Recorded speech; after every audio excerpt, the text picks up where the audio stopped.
Okay, so welcome to class. Welcome to our first class. Rasmussen. This is financial modeling. Professor Strafacci. I have over 30, almost 40 years of finance experience between the finance sector and with teaching over the last 10 years. So 30 years in the finance sector, 10 years teaching. So I teach finance, economics, statistics. I have my degrees from St. John's University, and it's a pleasure to meet you all. If you need to contact me, let me share my screen. Say, so some stuff I've been working on. So let me share my screen with you. So you can find my contact information right up here, and hopefully you're used to the new Blackboard Ultra. And there's my LinkedIn handle. There's my YouTube, and I really want you to take a look at my YouTube, because I'm going to point that out. I have a number of helpful videos that have prepared over the years that really help students, especially the stuff we deal with in finance. I also have economics, academic blog. I'll go through that in a minute. That's my welcome page. You can see that. My office hours are right here. So Tuesdays 8 to 10, tonight 8 to 10. That's the email. You can always reach me. Or if you need something more immediately, text me. Just mention your name and the school and what your issues are, and I will get back to you right away. That's for more immediate concerns, because I generally have my phone with me, so I can respond to that right away. So that's another way you could reach me. Going through some of the rest of the new format here in Blackboard. I'm going to post my rubrics, but we have the live classroom session information, which is here. And if you want to log on real time, you would log on here. And that would be now. Otherwise, you can watch this video and give me the keyword, which I'll tell you in a little while, and then that would give you credit, and you put the keyword into the assignment that asks for it. And this is the getting started, introduction, course schedule. You definitely want to go through all of this very carefully, because it'll not only just give you what we need to do, but it'll also give you the allotted time that you need to do it in. Like, for instance, this week we have the interactive learning topics, we have a discussion, we have a live classroom. There are 3 discussions in this class, right? 3 discussions. So I have it in the calendar. You want to do the first discussion. You want to make your initial response by Wednesday, and then you want to make your last response by Saturday. So you need at least 2 responses for full credit, but more is always better, because it gives us the in-house feel for the class, right? The in-house feel. And it gives us a good view of what's expected of us, and it also allows us to interact with other students. So it's a good thing. So when you have a discussion, make sure that you meet those requirements. And then if you go through it, you'll see that the first week we're going to do modeling, introduction to modeling, then portfolio models, then options, bond and equity valuations, simulations, and models for analytics. And then you also have the lounge, where students can collaborate and talk. So, great way to get started, introduce yourself, anything you want to do, get started here, right? I'm going to just get started for all of us. Welcome to the lounge.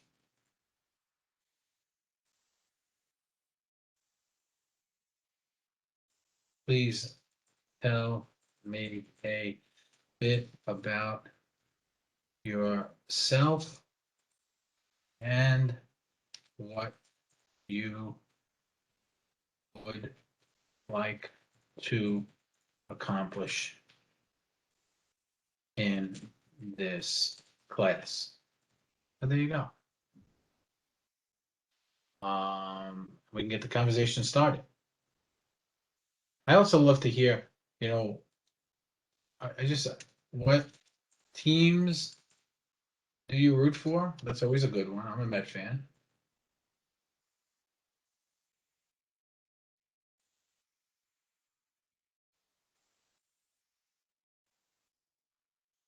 What special dishes have you been preparing during COVID?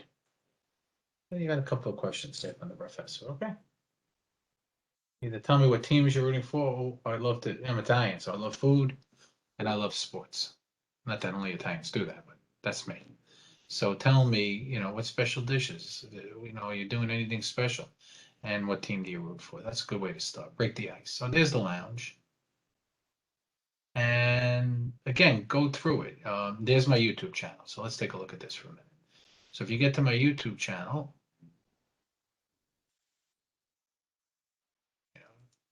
that,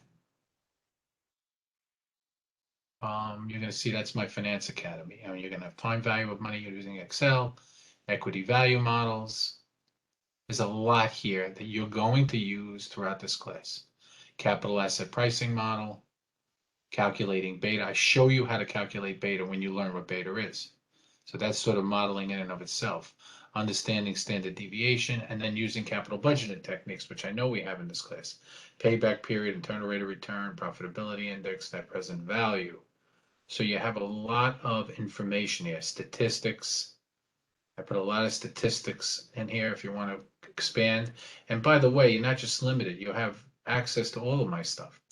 So going back to my channel and going back to playlists, you could well, this is a Rasmussen playlist, and this is this course, but these are videos from a different course. So you can look at that and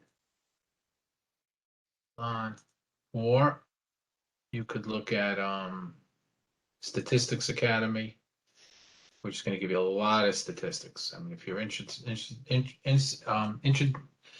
in statistics or some of the statistical stuff we're going to have to work on, you could find a lot here. And I'll be pointing that out as we move along, but definitely please go through my YouTube channel. It's there to help you. It's there to help you. And there's our this week's work. And you have additional readings also, which can be very helpful. So that kind of is a overview of what we need to do or what's here. There's also a course and information here. Here you have course content issue if you have that, resources, there's your syllabus. This is from my standpoint. I can open it up from your standpoint.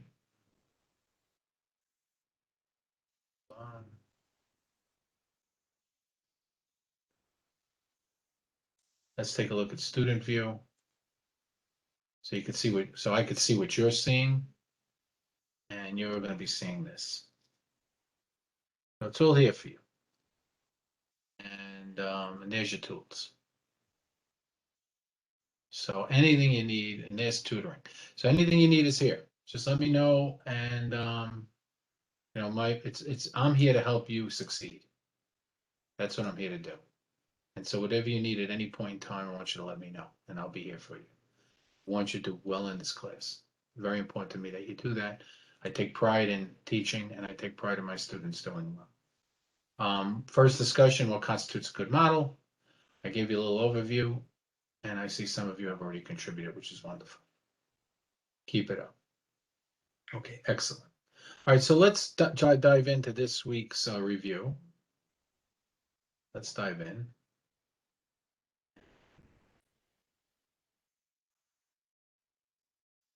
Okay, so let's start here. So building a model begins before you open your spreadsheet. It's important to think about the model design, structure, and assumptions. Take the time to think about what you're trying to achieve. So you always want to start with logic. What am I trying to build here?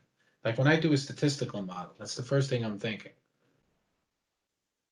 I just helped a friend of mine, a fellow student, in another thing that we're working on, a fellow colleague really, who I teach with, and she was trying to put together a model, and she's new to it, and it was a statistical study. And I always say, in the beginning, think about what you're trying to accomplish. That's the most important thing. What am I trying to accomplish? What am I trying to convey here? Because once you do that, now you have an overview. It's like building a home, right? You can't build a home as you move along. You got to know, you have to have plans. I want the kitchen here. I want the bedrooms here. I want accessibility here. I want my laundry room here. Then you build a home. But it doesn't start with the building. It starts with the planning. So think about it like you're building a home. So you have to design it and then you have to build it. Design it and then build it. And you find your purpose, your structure, and then your calculations. And in this case, we're going to mostly be using Excel, which I've been using for years. Not the only statistical package out there. I mean, there is more sophisticated packages, and I only tell you to kind of open your eyes to other things. There's SPSS, there's Stata, there's R. Now those are much more complex modeling packages. But if you find that you're enjoying this and you want to do more, and as you move along, I mean, in most businesses, the transferable skill you're going to need is Excel, no question about it. But if you're going to take it to the next level, you want to be aware of the fact that there's more sophisticated programs out there. That'll do more. Excel does a lot, but that'll even do more than that. And a more you can manage more data. It's easier to manage data. It's easier to clean data. Like, for instance, I'll get back to my friend's project yesterday. She was doing a project where she was comparing things that people who volunteer in volunteer organizations, and whether they volunteer or not was one question, and against things like, are you happy or are you religious? It was just a academic study. But when the mistake she made was the original data that she got, that she found to do this study. The first thing, people who volunteer had 5 variables. They volunteered, they didn't volunteer, they never, they volunteered, but they don't volunteer anymore, things like that. And that's too many. You want to do it from a binary basis. You want to, the better way to do it would have been they volunteered or they didn't volunteer. This is very hard statistically and much more sophisticated to deal with 5 categorical things. And it wasn't really necessary. She wasn't looking for that question. She wanted to know that either you volunteered or you didn't volunteer. So the real solution was simple. You can play around with the program all you want, but at the end of the day, she had to go back. She had 2,400 pieces of data. She had volunteer, not volunteer, and then she had all of these questions that you asked. Are you religious, or are you and you had to rank it. I'm very religious, somewhat religious, 1 to 10, Likert scale. Or one question was, are you happy? Or are you feel fulfilled, or how's your health? That kind of thing. But she had to clean it. She had to get rid of everything but volunteer and not volunteer. And that's what I directed her to do. And she got it right. But she wound up with 800 pieces of data, which was more than enough. You got to think about who will be using the model. Will the model be used more than once? What outputs are required? What assumptions are made or available? In any model, you have to make assumptions. Even in the most sophisticated models, like we'll talk about the Black-Scholes option model. That makes a lot of assumptions. The markets are frictionless. In other words, they have to make assumptions to make it work. The stock doesn't pay a dividend. The option can only be exercised at the end of its life. So all these assumptions have to be made before you can start dealing with the model, right? Before you can start dealing with the model. So like Black-Scholes made these assumptions. It's the only way they can make the model work. Okay. Stocks follow a standard normal distribution. Securities follow a standard normal distribution. That sort of thing. Examples of model requirements: you might have to do a net present value or IRR. You might have to create a mortgage calculator or budgeting. Once again, getting back to NPV. Okay,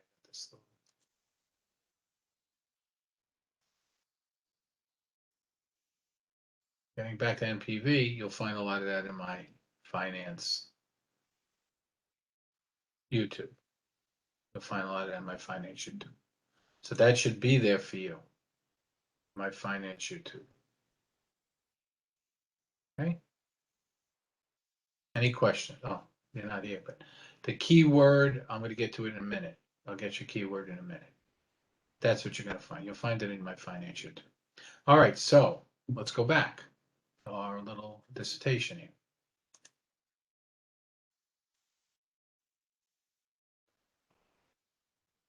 Here we go. Once you figure out the purpose, structure, and output and calculations of the model, the next step is to take a bottoms-up approach. This is where you move to actually building the model.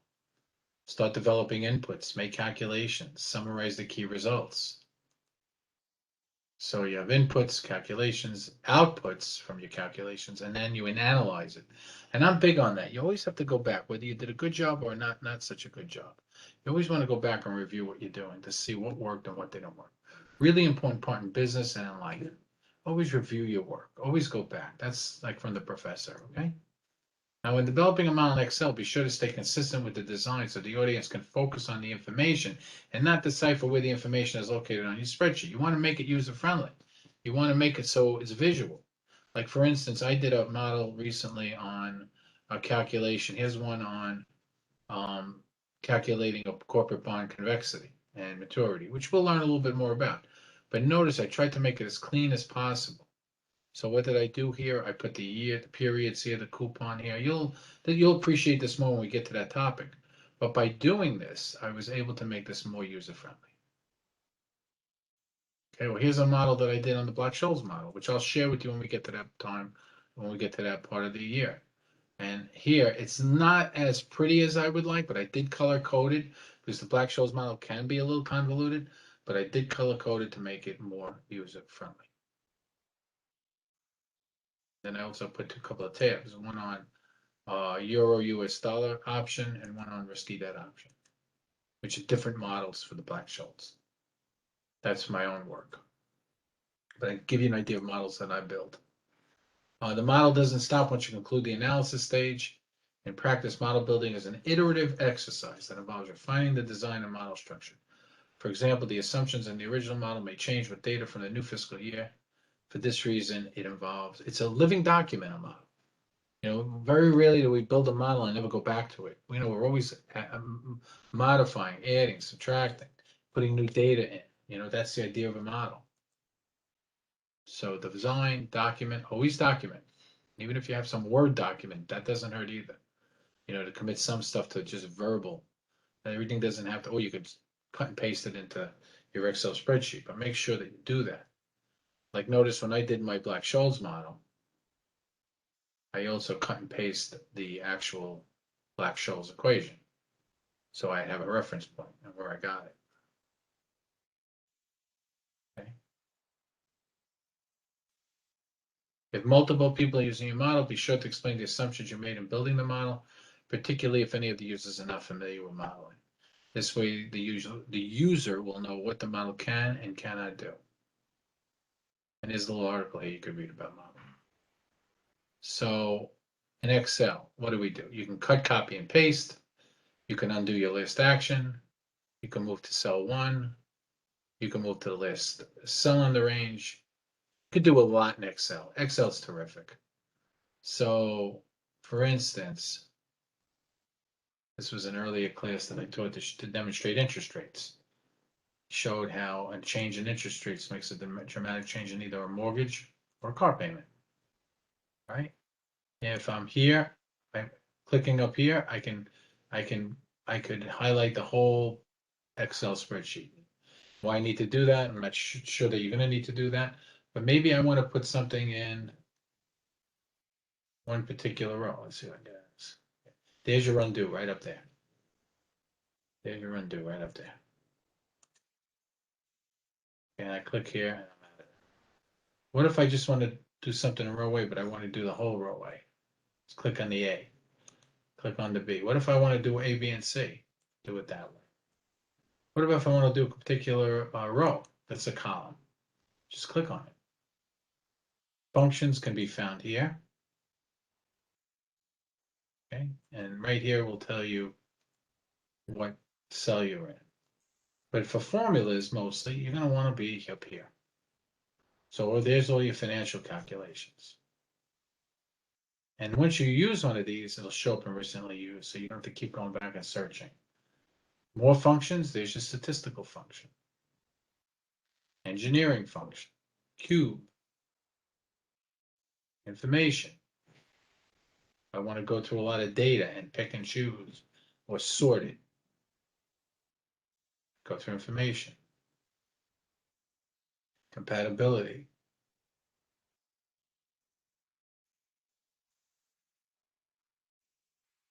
Some of these are duplicative, like compatibility. You'll also find some of these in statistical. You're not going to worry about that in this class. There's mathematical functions.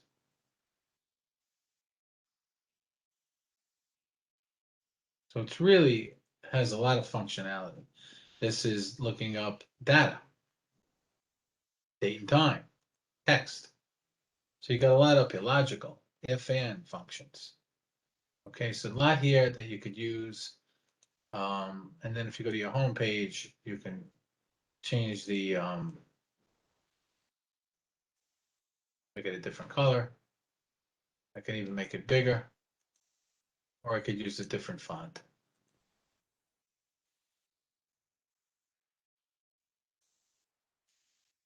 Okay. And then if I don't like that font, just go back to old school, to undo, I'm sorry. One thing that I would suggest is to add the data analysis package. It's very helpful, and it allows you to circumvent, it makes your life easier is what it does. It has a lot of tools here that you could use, and you'll understand more about as we move along.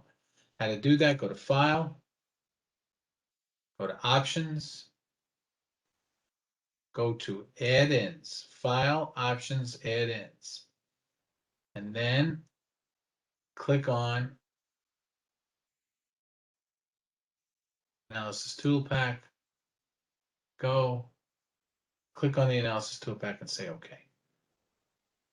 I've already loaded it, so I'm not going to load it again. It's here for me. But once again, File, Options, Add-ins,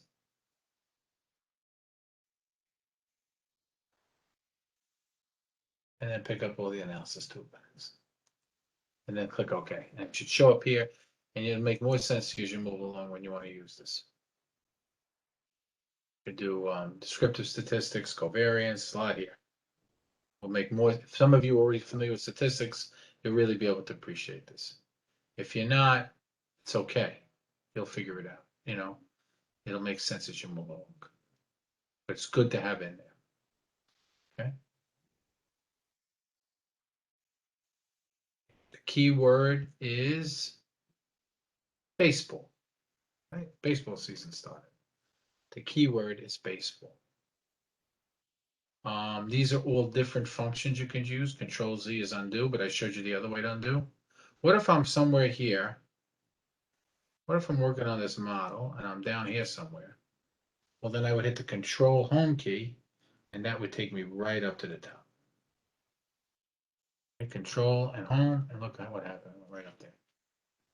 Right? Let me put it back there again. I could be working down here, and I want to get back home. Control, and look on your screen, and it takes me right back to the corner. Control N gets to the last cell of the range. These you can enter dates by doing Control plus a semicolon. You do a lot here. One of the things that you'll see on this week's work is a link to get you to this. Paul Rasmussen does a great job giving you information. Send the resources to Excel Basics. Look at this. It's just really good. They do such a good job. How to do a VLOOKUP, how to do pivot tables, which is a big one. There's accounting. There's library resources. So all of it here for you. All of it here for you.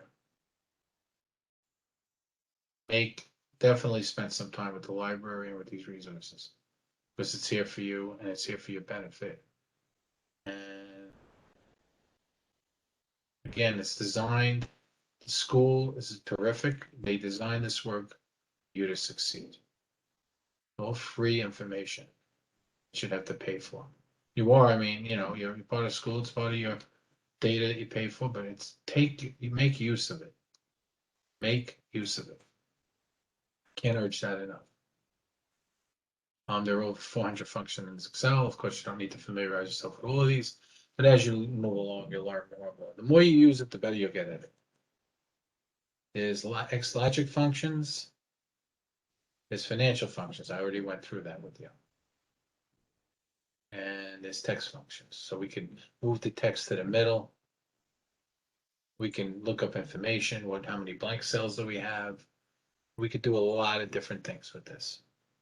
You could make it prettier. You could make it more palatable. Like I said, you can use different fonts. You can move the information toward the middle. There's your function. I showed you that.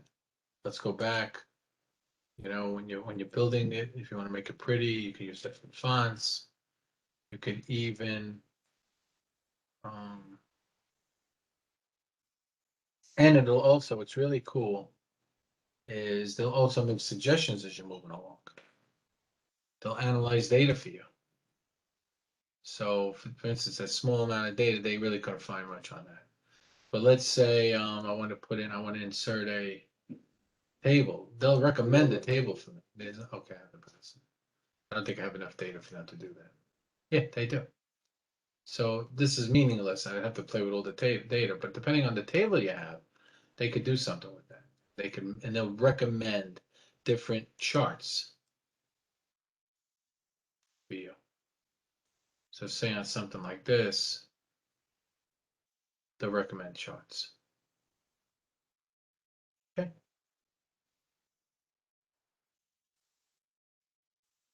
Time value of money. Time value of money is for us to look at the value of money on a compounded basis as we go forward, or the value of a dollar going forward, that what it's worth today. What would I want you to do? I think it would help you, and it's a very popular, one of my most popular videos, is to go to that Statistics Academy. Hold on.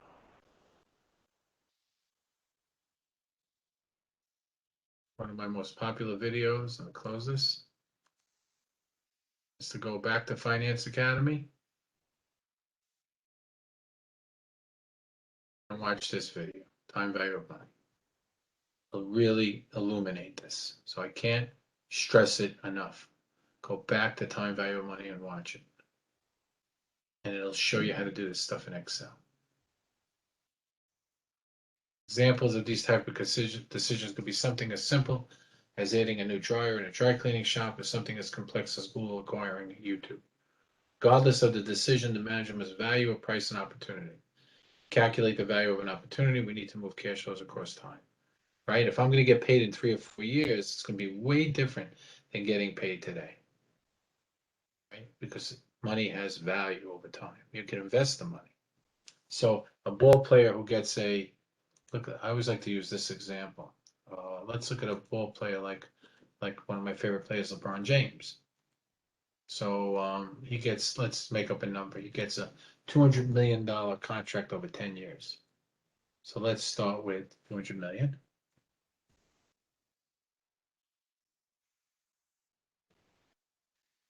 Let's see. Okay. And the first thing we're going to do is divide it by 10. So to start out with, LeBron gets, you can just do it that way, put the divide sign, 10, and you can do the math at home. It's $20 million a year. The first thing he's got to deal with is taxes. And generally speaking, he's going to have to pay taxes in every city he owes money in, right? He's going to have to pay taxes in every city he owes money in, and federal tax and state tax. So it's very expensive in this country when you're making a lot of money. Well, God bless him. So now we're going to take that, and he's probably going to be in the 55% tax bracket with all the state taxes and everything else. So we're going to multiply this by 45% of 0.45, right? E3, let me go back here. Sorry. You always put the equal sign in front of a formula. And now we're going to multiply, which is the little star, by 0.45, and this is what he comes out with after taxes. It's $9 million. Now, don't forget, the man has an agent, and he has advisors, and they usually take about 20%. A good agent is worth his weight in gold. So now we're going to multiply that number by 80%. We're going to get, now he's down to 7 million too, but it's over 10 years. So let's look at the present value of money. So we're going to go to formulas. We're going to go to finance. And we're going to use present value. And that's a time. And if you watch my video, it'll make more sense to you. So let's discount it back by where money should be over the next 10 years. Well, rates are low now, but they are expected to rise. So let's use a number like 6% just for fun. We can vary it. And that's the beauty of Excel. And it's going to be over 10 years. And the payments are going to be 7 million too, with no future value, because the contract alignment. And what is LeBron James' $200 million contract worth today in present value dollars? $53 million, which is still a lot of money, but nowhere near 200 million. And by the way, if I want to make it pretty, go here, put a dollar sign in front of it, go here, put a dollar sign in front of it. It's also a negative. The negative is represented by the bars. I can go here and I can expand it. And I'm going to have to make it bigger this way so it shows up. I can highlight it. I can make these and highlight it this way. The reason why that comes out negative is when you have positive data inputs in some of these, it comes out negative, where you have to put negatives to come up. In other words, if I'm doing money I'm putting into an account and what it's worth tomorrow, then I have to use one has got to be a positive and one's got to be a negative. So maybe the money I'm putting in is a positive because I'm adding money. When I take it out, it's a negative because I'm making a deduction. That's one thing you need to know. The other thing in Excel, you always put a percentage sign on the percentage. Always remember that. I mean, you could put a point in front of it too, but use the percentage sign. It's just good discipline. Okay. So there you go. Now you can see how quickly I could show you on Excel how time value of money works. We use time value of money for loan payments, amortization, investments, and depreciation. Let's take a look at their own homegrown spreadsheet. And this is spreadsheet on, and you should take some time and download these, and there's a bunch of really good things. This is if I have a loan at an annual rate. All they did is do the stuff I'm doing, but they're making it prettier on a spreadsheet. So if you took a $30,000 loan at 4%, this is what the payment would be. And that's the breakdown between principal and interest. Let's say I wanted to buy a car for $40,000.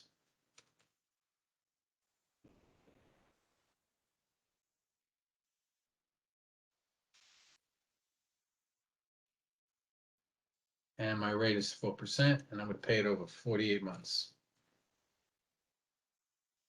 Oh, I'm sorry. Payment period is 1 month, 48 months, $40,000 at 4%. I've been paying $902, which would be $769 in interest. This is an amortization schedule.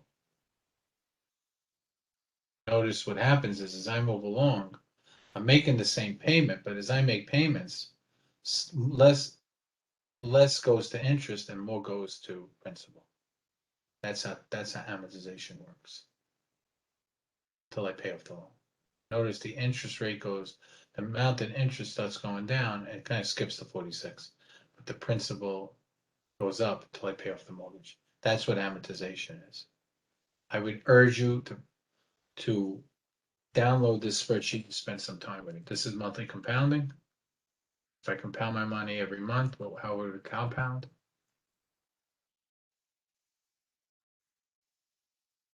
Or I could use the future value function.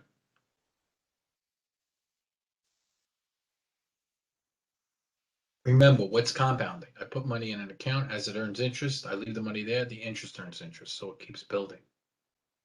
That's continuous compounding, which would be using the exponent. That assumes that you're compounding instantaneously.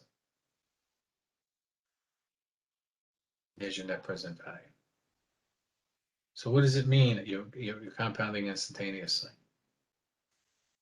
Well, let's say, let's go back to my formula. Let's use future value this time. So let's say I'm earning at 10%. Sorry, 10%.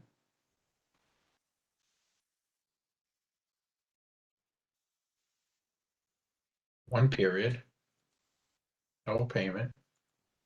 I put in $100. So it's going to be simple interest of 110. But let's start compounding it. what happens if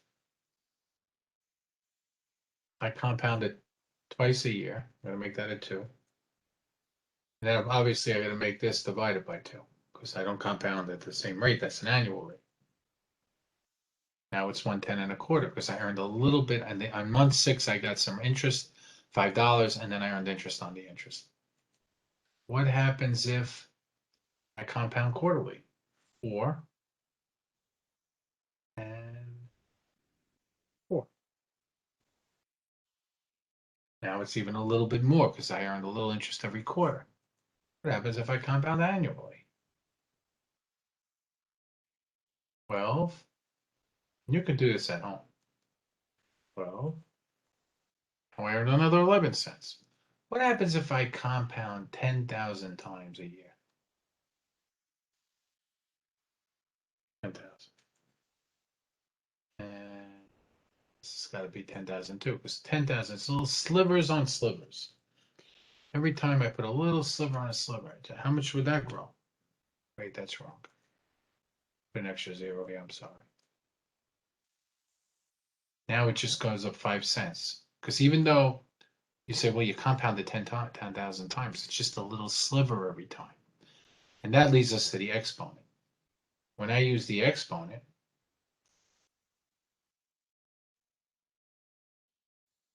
I could say,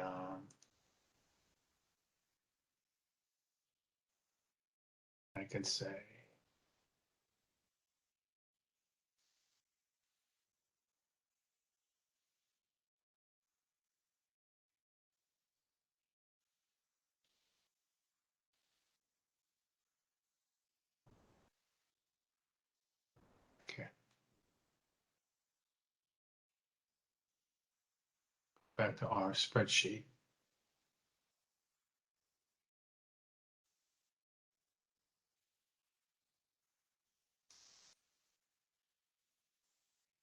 What if I put 100 in? Or you could do B3, which is the investment amount, times the exponent. So we could do this.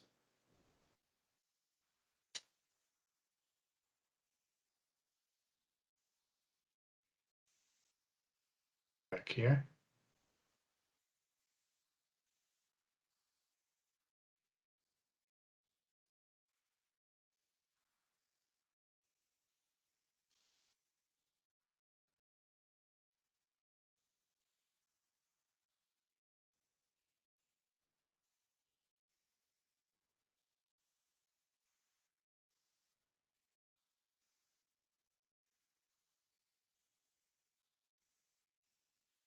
Wait, the best way for me to do it, hold on.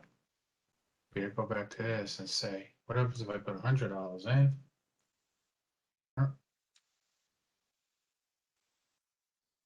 Add 10%. 130 for 1 year. Now notice it only went up like another penny or two, which is 100 times the exponent times 10%.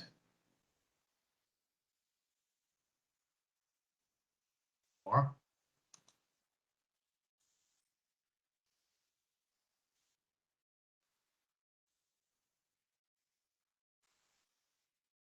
110.517. So there you go.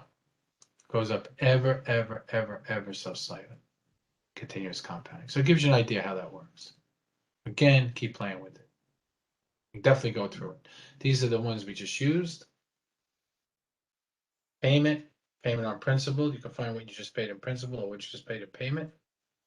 The rate function could give you the interest rate. So if I know, it's like an identity. Once I know the number of periods, the payments, the present value, and future value, I can back in and find the rate.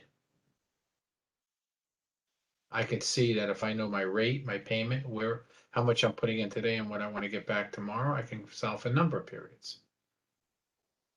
Or I could solve for present value and future value. Once I have these variables, I can solve for the fifth variable. It's just algebra. Once I know how many periods I'm investing, what I'm putting in every month, if any, what I started with, where I want to end, well, then I could find what rate I need to be.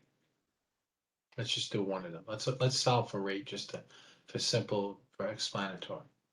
So I want to solve for rate. So I'm going to go to financial and I'm going to solve for rate. You could solve any of these variables, any of these 5 variables. So I know I'm going to invest my money for 10 years. Not going to make any payments. I'm going to put in 50,000 that I have today, but I want to come out with 250,000. 17%. That's it. I can do this. I can solve. I'll do one more number of periods. Investing money at 10%. I'm gonna make it simple. I'm gonna make a payment. I have $25,000. I want to come up with $100,000.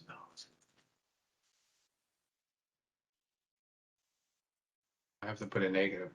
I did that. I really did that one on purpose to show you that one has to be positive and one always has to be negative. I need 14 and a half periods. So you could solve for these things. Solve for loan payments. We did this, and this is in the spreadsheet. Go right to your spreadsheet and you'll see it. It's right here. Under loans. Go by these little tabs down here. And it'll also show you how they put the model together. There's an amortization schedule. We showed you that one. There's your monthly compounding example. And we did continuous compound. Net present value is there. And if you want to look at financial formulas, click on that. These are all financial. You can get all your information on different formulas.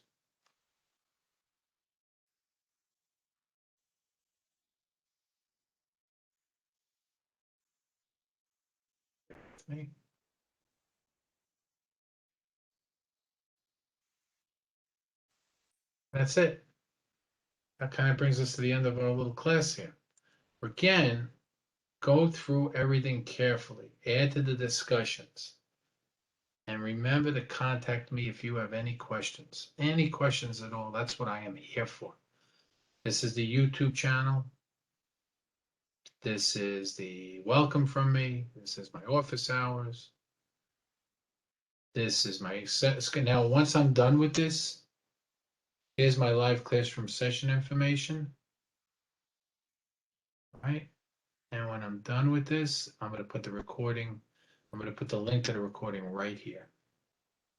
And then you can answer the question. Once you watch it, baseball. Every week, click on this. You're going to see the recording information. View the recording here. Okay, and there's your course materials. This is pretty cool. This is the textbook. So it's all here for you. And just keep, like in the beginning, I would keep going over everything until you're familiar with everything. Okay. So there's your interactive text. I mean, they could not make this easy. Some other last minute points I want to make. Stop sharing my screen for a minute.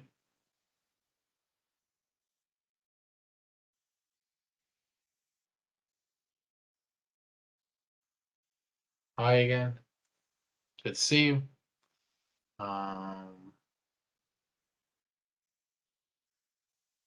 Just remember, draw a sketch of your model. Keep it simple. Keep it consistent. Don't get in too hard into coding inputs. Make it more elegant. Make it easy. Come up with a logical flow. Keep checking your model as you build it. CMAYBI. Check your model as you build it.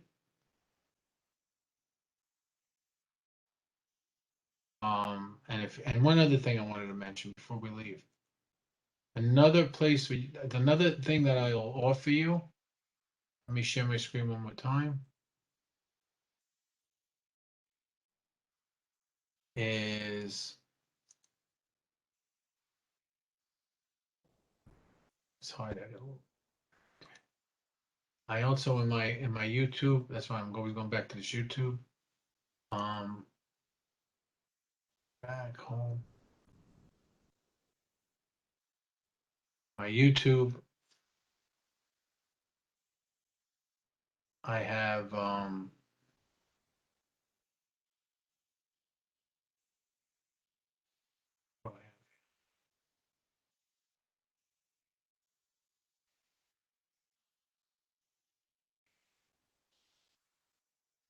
go to my page. I have an accounting academy also. I have an interactive spreadsheet that you can do everything in accounting, and I will download the interactive spreadsheet for you. So that's here too. All right, so that wraps it up for today. I look forward to working with you. Once again, please, I hope you enjoy this video, and I look forward to doing work with you. Thank you.